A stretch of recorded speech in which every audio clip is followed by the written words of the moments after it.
Entendendo a Bíblia em boa companhia, pois toda a terra é minha. Com essas palavras, Êxodo capítulo 19, versos 6, verso 5, última parte, embora toda a terra seja minha, vocês. E aí vem um assunto, um relacionamento daquele que é o dono da terra, pois falou e tudo se fez. Sem ele, diz João, nada do que foi feito se fez. O nosso Jesus estava presente na criação do mundo. Do nada, ele tirou terra, tirou água, tirou plantas, peixes, animais e com suas próprias mãos fez a você e a mim. Por isso, ele amplia essa compreensão do que está em Êxodo capítulo 19, versos 5 e 6, que agora leio completamente. Agora, se me obedecerem fielmente e guardarem a minha aliança, vocês serão para mim um tesouro pessoal entre todas as nações. Embora toda a terra seja minha, vocês serão para mim um reino de sacerdotes de uma nação santa. Uma nação santa, destacada, separada, abençoada, privilegiada. Você faz parte desta promessa. É a promessa, a aliança eterna de Deus, feita na lição da escola sabatina, que nos esboça alguns versos da Bíblia que nos confortam dentro dessa ideia, nos dão a certeza de que o nosso Redentor é forte, é vivo, promete e não falha. Vamos orar. Senhor Deus, estamos diante de Ti nessa sexta-feira, próximo do dia da conciliação contigo.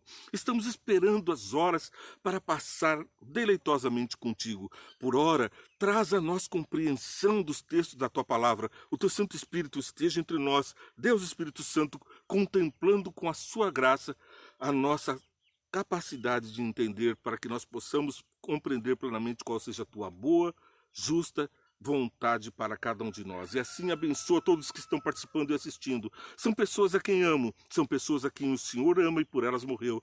Guarda-nos do mal em nome de Jesus. Amém. A compreensão de que um Deus que é dono de tudo deixa as 99 ovelhas, os planetas, os anjos nos céus e vem resgatar a você e a mim. É uma mensagem pessoal. Ela não é uma mensagem para ser colocada como um texto contemplativo. Não é uma mensagem para ser colocada no altar e ser contemplada e admirada como uma figura de linguagem bonita, como uma eloquente escrita. Não, os apóstolos foram inspirados para dizer mais do que belas palavras. Aqui é o sangue de Jesus que verteu. Ele pagou realmente, e por isso ele pode dizer: toda a terra é minha, porque é dele, porque foi ele quem fez do nada. Ninguém poderia se adonar, mas o ladrão vem para roubar e para matar, diz o apóstolo Paulo. E ele veio e se adonou de mim e de você. O nosso pecado fez de nós separação entre nós e o nosso Deus. Foi preciso então que Deus se vestisse de roupa humana e trouxesse a redenção, para que nós pudéssemos estar novamente dentro da graça, dentro da grande majestade do nosso Deus, sem véus, sem máscaras, face a face. Nós podemos novamente contemplar o nosso Redentor. Pela graça, temos fé, porque ele mostrou as suas boas obras. E pela fé, mediante a graça, nós passamos a copiar os seus atos e a repetir os seus atos, passando a outros, a você que passa a outras pessoas a mensagem do amor que nos convence. Todos estamos, portanto, albergados, protegidos, nesse barco que cruza o oceano dessa vida, com um capitão, o nosso Senhor Jesus.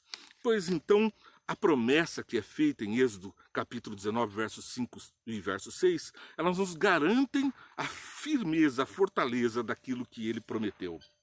E o que ele prometeu, nós vamos ver no comentário bíblico adventista, volume 6, páginas 1198 e 1199, um pequeno trecho que tiramos.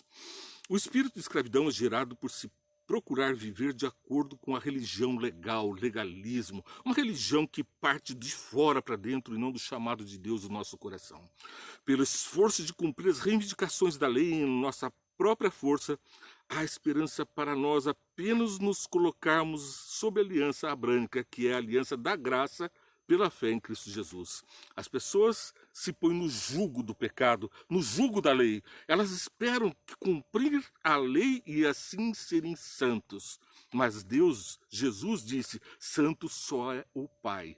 Foi isso que ele disse ao jovem rico quando disse: bom mestre. E ele disse, por que me chamas bom? Bom é o nosso Pai, e a ninguém nós devemos, portanto, idolatrar nessa terra, porque todos pecamos, todos estamos destituídos da glória de Deus, até que nos achamos dentro da graça de Deus. Agora sim estamos na glória de Deus, porque a glória pela fé nos alcançou. O sacrifício de Jesus valeu sim, foi muito positivo, foi eficaz, porque a nossa fé nos leva a viver a vida que ele viveu. Então, fecha-se o ciclo. A graça de Deus nos dá o Filho dá sua própria vida. A fé que nós temos nele, nas promessas que foram feitas, nos dão a certeza da salvação. E a salvação vem e é provada porque nós temos as atitudes do Pai aqui na terra. Portanto, não podemos inverter essa ordem de raciocínio. Não é cumprindo leis, nem sequer ritos, nem rituais, nem seguindo tradições, nem farisaísmos, nem tampouco fazendo sacrifícios ou ofertando sacrifícios, mesmo como faziam os pagãos, sacrificando seus próprios filhos, sacrificando menores, como fazem muitos infanticidas hoje, em nome de religião, matam crianças. Essas deidades falsas exigem vida, exigem sangue, mas o nosso Deus deu o seu sangue, Jesus verteu o seu sangue na cruz, e não exige senão que nós tenhamos aceitação da graça. Não há nada que possamos verter. O nosso sangue, se vertido na cruz, seria simplesmente um ato de justiça, não teria poder para justificar a ninguém, e nem tampouco a nós, porque a consequência do pecado é a morte, é o que diz a palavra de Deus. Então, ainda que façamos tudo pensando em alcançar o favor de Deus pelas obras, nossas obras são como trapo de imundícia. Veja só o que diz aqui na continuação do texto. A aliança com Abraão, pela qual ele teve esperança, era o mesmo que é pregado a nós hoje, por meio do qual temos esperança. Então, qual é o que é pregado para nós hoje? Não adianta se mutilar, se açoitar, circundar-se com silício, arames esfarpados para coibir o mal que existe em nós. O mal está lá dentro. Não é a dor, não é o pagamento de indulgências ou peregrinações ou romarias, nem mesmo rezas e aves marias poderão nos livrar se Cristo não efetuar em nós o querer e o efetuar, não operar em nós o querer e o efetuar. E isso se dá pelo amor, não por obras. Não há, repito, nada que possamos fazer, nem ninguém, nenhum santo que possa trocar o sacrifício que foi dado graciosamente por Deus a nós por uma leviandade nossa, por um ato de, quem sabe, de caridade. Quem sabe a caridade, um dos últimos atos que nós podemos oferecer, uma das melhores mostras do amor do Pai. Bem, é o que diz Jesus, o que diz Oséias capítulo 6, verso 6, misericórdia, amor eu quero e não sacrifício. Esta passagem mostra que não adianta fazermos sacrifícios, nós temos que ter o coração transformado, não obras de aparência, caridades de aparência, porque isso muitos ladrões na política têm feito. Eles aparentam como bons homens, fazendo grandes caridades com o dinheiro dos outros, acabam embolsando uma boa parte. Mas nós estamos diante da graça de Deus que nos transforma segundo a vontade do Pai. Durante o cativeiro no Egito, diz aqui o livro Patriarcas e Profetas, página 334. Durante o cativeiro no Egito, muitos israelitas haviam perdido em grande parte o conhecimento da lei de Deus e misturavam seus preceitos com costumes e tradições pagãos. Deus os levou ao Sinai e ali, com sua própria voz, declarou a sua lei. Agora nós declaramos a lei de Deus, os reflexos da lei de Deus na nossa vida, não com legalismo, não obedecendo a lei para ser salvos. Obedecemos a lei porque amamos, porque Jesus disse, se me amardes, guardareis os meus mandamentos. E começa dizendo que o verdadeiro amor é amar ao próximo como a si mesmo e a Deus sobre todas as coisas. Isso reflete exatamente os 4 primeiros mandamentos.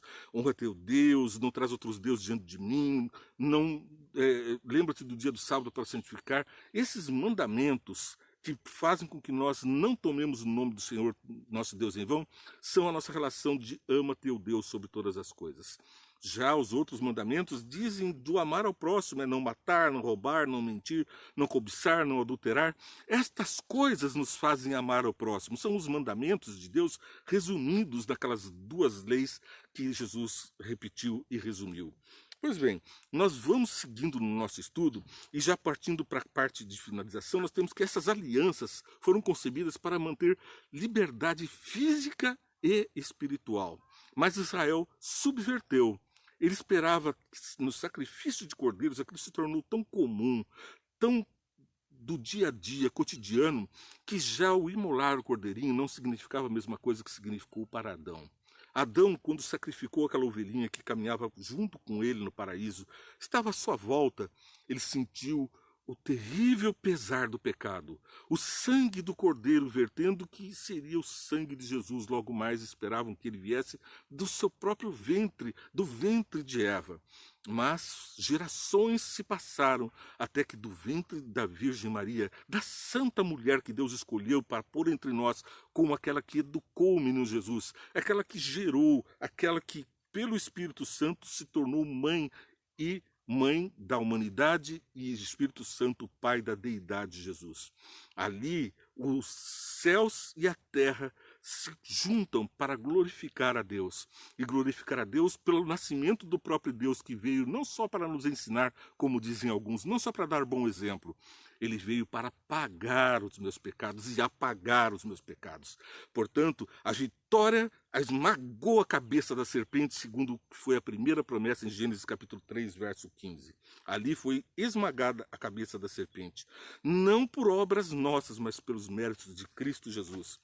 Ao seguir, nós vamos para o próximo verso, que está já referido em Oséias 6,6, agora para Levíticos 26, de 1 a 13. Não façais ídolos, nem imagens, nem colunas sagradas para vocês. Opa, começa aqui a recompensa pela obediência, a promessa, já dizendo, não façam para ti imagem de escultura. Está lá nos 10 mandamentos, no Êxodo capítulo 20, é o segundo mandamento. Não farás para ti imagem de escultura, nem semelhança alguma do que há em cima nos céus, nem embaixo da terra.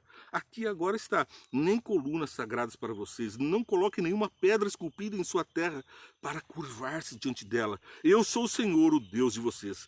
Guardem os meus sábados. Opa, é o quarto mandamento. Aqui a promessa vai para o quarto mandamento. E reverenciem o meu santuário. O santuário que apontava para o sacrifício de Jesus.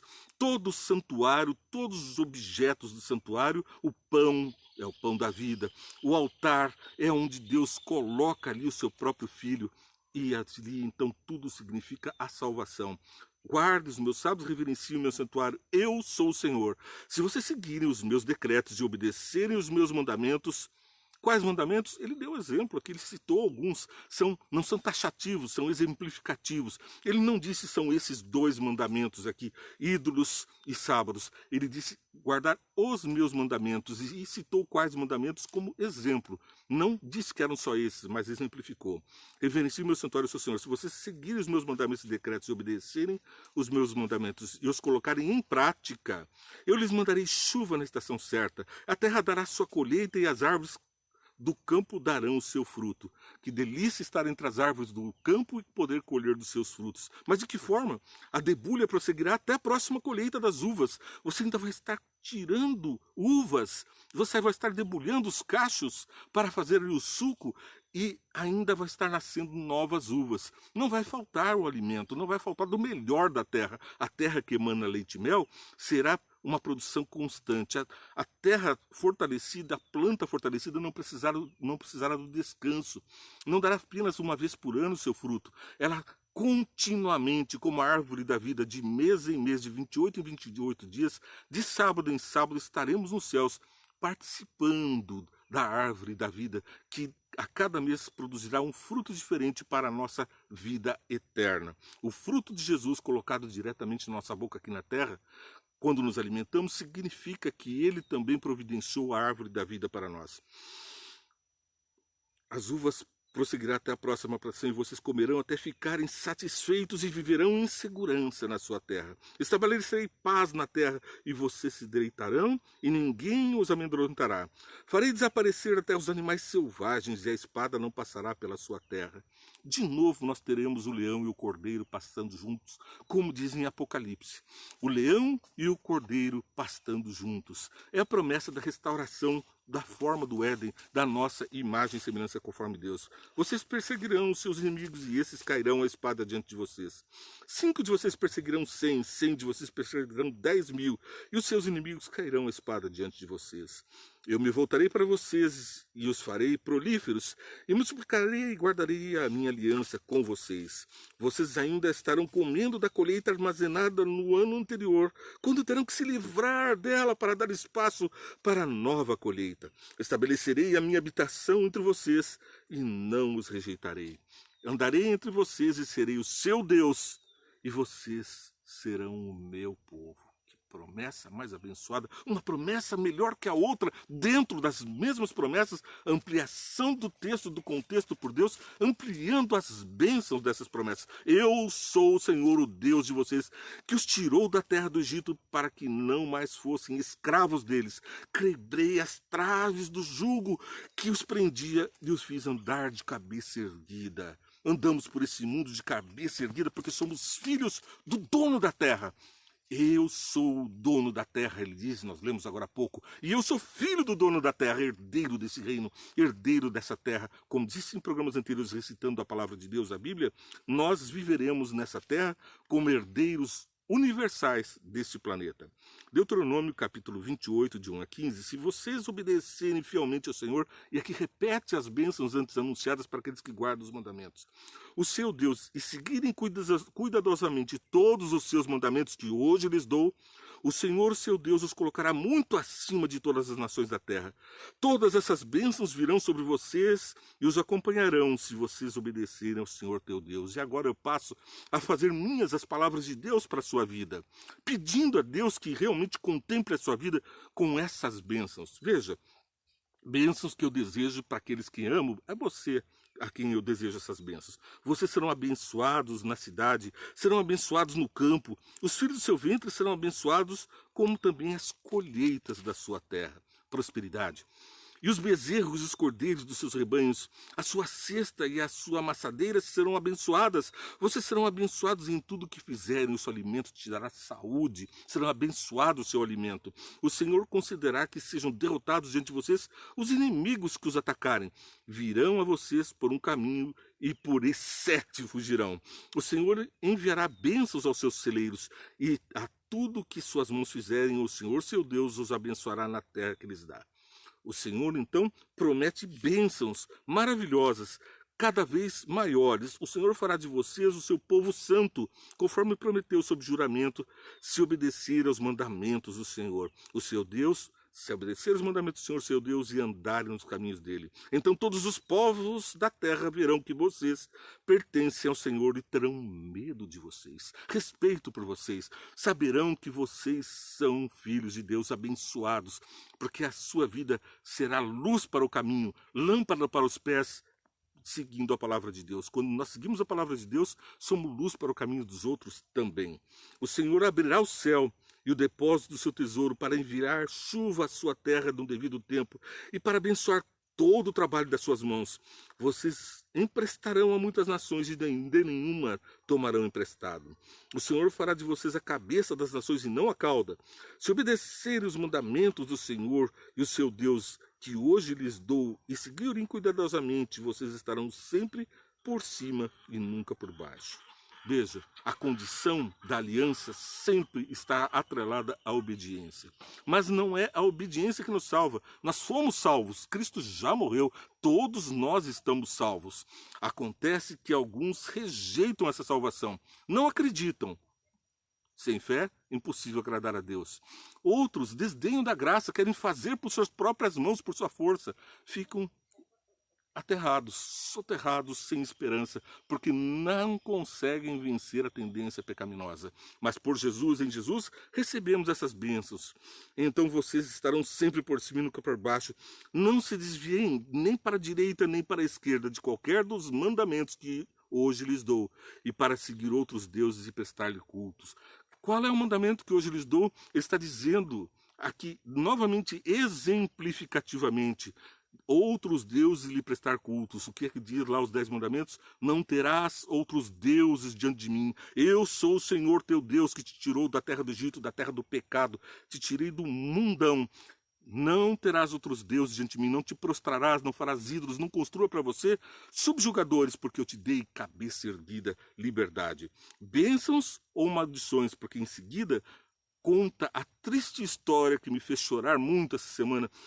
Capítulo 28, versos 15 e seguinte, conta a tragédia daqueles que desobedecem.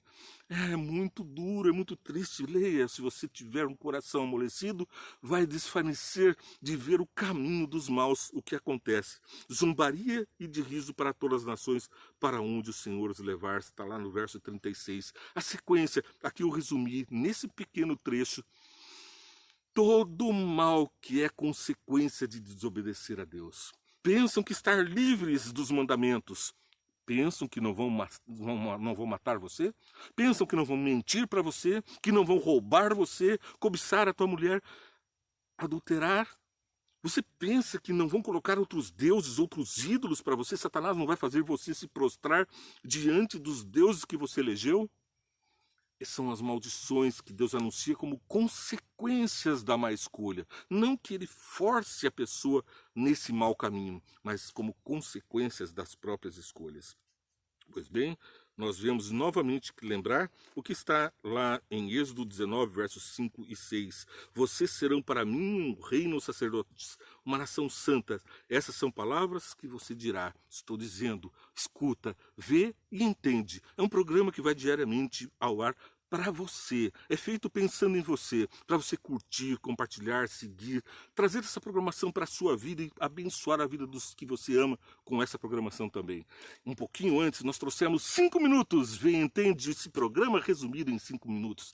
Agora você contempla as bênçãos dos céus na tua vida, é o que eu desejo. E para terminar, vamos ler o que está colocado em 1 Coríntios, ali no capítulo 13. Passa agora a mostrar-lhes um caminho ainda mais excelente. Ainda que eu fale a língua dos homens e dos anjos, se não tiver amor, serei como um sino que ressoa ou como um prato que retine. Ainda que eu tenha o dom de profecia e saiba todos os mistérios e todo o conhecimento e tenha uma fé capaz de mover montanhas, se não tiver amor, nada serei. Ainda que eu dê aos pobres tudo que possuo e entregue o meu corpo para ser queimado, se não tiver amor, nada disto me valerá. O amor é paciente, o amor é bondoso, não inveja, não se vangloria, não se orgulha, não maltrata, não procura os seus interesses, não se ira facilmente, não guarda rancor. O amor não se alegra com a injustiça, mas se alegra com a verdade. Tudo sofre, tudo crê, tudo espera, tudo suporta. O amor nunca perece, mas as profecias desaparecerão. As línguas cessarão. O conhecimento passará, pois em parte conhecemos e em parte profetizamos. Quando, porém, vier o que é perfeito, o que é imperfeito desaparecerá. Essas falsas ideias científicas que adulteram a verdade sobre os fatos, puxando para caminhos que dão lucro aos homens, desaparecerão, porque Jesus Cristo, a verdade, vem. E termino dizendo, assim permanecem agora essas três, a fé, a esperança e o amor. De novo, a fé, a esperança em Jesus, que é a graça, e o amor, que é a transformação da nossa vida, guardando os mandamentos. Pela graça sois salvos, salvos do pecado para não mais pecar. É isso que é a graça. Porque sem pecado não há graça, sem mandamento não há pecado. É pela graça e pela fé que somos transformados à imagem de Deus e recebemos a esperança e o amor. O maior deles é o amor. O amor, aquele que me leva a falar para você diariamente, aquele que faz você apertar o botãozinho do seguir a programação e compartilhar com as pessoas a quem você ama. Assim, estaremos levando esse evangelho a todo mundo, ainda nessa geração. Que Deus te abençoe, te guarda, fortaleça a tua vida, faça o maná dos céus cair na sua mesa e você seja ricamente abençoado com as boas escolhas. Escolha hoje a quem servir, a Deus e não a Baal. Que Deus te abençoe.